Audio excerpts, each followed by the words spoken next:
បាទសូមនមស្ការនឹងគោរពជំរាបសួរបងប្អូននៃតាពុកម៉ែមានទាំងអស់គ្នាជាទីគោរពស្រឡាញ់រាប់អានបាទសូមស្វាគមន៍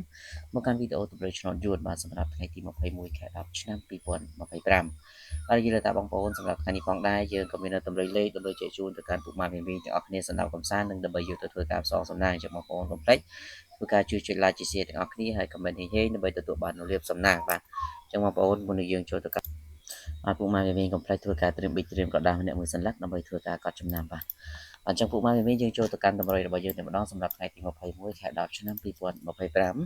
បាទសម្រាប់វេលាម៉ោង10:35នាទីបាទពុកម៉ែមាលោកយាយលោកតាទាំងអស់គ្នាសូមធ្វើការលេងខ្ទង់5និងសូមធ្វើការលេងខ្ទង់6បាទចំពោះខ្ទង់5នេះយើងធ្វើការបុក53 54ត្រេនៅពោ A B C D ហើយចំណុចខ្ទង់6វិញគឺយើងយក68 69បាទហើយសម្រាប់ម៉ោង1កន្លះបាទសម្រាប់ពុកម៉ែមាដែលចង់បានលេខ VIP បាទអាចធ្វើការតាក់ទងសុំអ្នកនរគ្នាបានដោយសេរីគឺខ្ញុំបានមានលេខតូច2គ្រាប់បាទលេខ4ប៉ុស្តិ៍សេវាត្រឹមតែ50000រៀលទេបាទបងប្អូនឆ្នោតចេញចំទើបយកសេវាហើយសម្រាប់ម៉ោង4កន្លះក៏ដូចគ្នា